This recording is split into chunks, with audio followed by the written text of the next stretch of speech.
ஒரு தந்தை கடவுளுக்காக தனது சொந்த மகனையே பலி கொடுக்க தயாரானார்னு சொன்னா நீங்க நம்புவீங்களா? சோழ நாட்டில் வாழ்ந்த சிறு தொண்டர் சிவபெருமானோட தீவிர பக்தராகவும் சிவனடியார்களுக்கு சேவை செய்தே தன்னோட வாழ்வியல் நோக்கமாகவும் கொண்டிருந்தார். அவருடைய வீட்டிற்கு வர்ற எந்த சிவபக்தரையும் அவர் மிகுந்த அன்போடையும் மரியாதையோடையும் உபசரிப்பார்.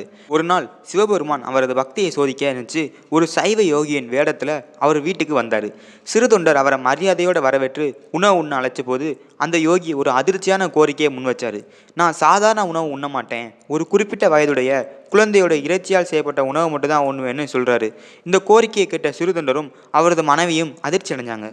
ஆனால் அவங்களோட வீட்டுக்கு வந்த விருந்தினர் உண்மையான சிவனடியார் என்ற நம்பிக்கையினால அவர் விருப்பத்தை நிறைவேற்றணும்னு அவங்க நினச்சாங்க. அவங்களுக்கு ஒரே ஒரு மகன் மட்டும்தான் இருந்தான். மனமுடைந்த போதிலும் தங்களோட பக்திக்கும் விருந்தவனுக்கும் இடையே தேர்வு செய்ய வேண்டிய ஒரு நிலை ஏற்பட்டுச்சு. இறுதியில் சிவபெருமான் மீதான அசைக்க முடியாத நம்பிக்கையினால தங்களது மகனையே பலி கொடுத்து வந்த விருந்தினருக்கு உணவளித்தாங்க. அவனோட மகன் இல்லைங்கிற வருத்தத்தில் தாய் சோகத்தில் அமைதியாகவே இருந்தா. இதை பார்த்துக்கிட்டு இருந்த அந்த விருந்தினர் என்னோட மகன் எங்க, அவனை நீங்கள் அலைங்கன்னு சொல்கிறாரு. திருத்தொண்டரும் தனது மகனோட பெயரை சோகத்திலே அழைச்சாரு. அப்போ அனைவரும் அதிர்ச்சி அடைஞ்ச மாதிரி மகன் உயிரோடு எழுந்து வந்தான். அந்த யோகி தனது உண்மையான வடிவமான சிவபெருமான காட்சி தந்தார். இது எல்லாமே சிறுதொண்டரோட பக்தியை சோதிப்பதற்கான ஒரு விளையாட்டுங்கிறத வெளிப்படுத்தினார்.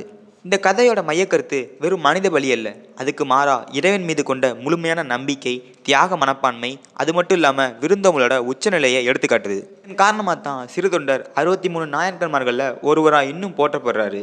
இதுபோல் பக்தி இலக்கியங்கள் உங்களுக்கு வேணும்னா நம்ம சேனலை மறக்காமல் ஃபாலோ பண்ணி வச்சுக்கோங்க.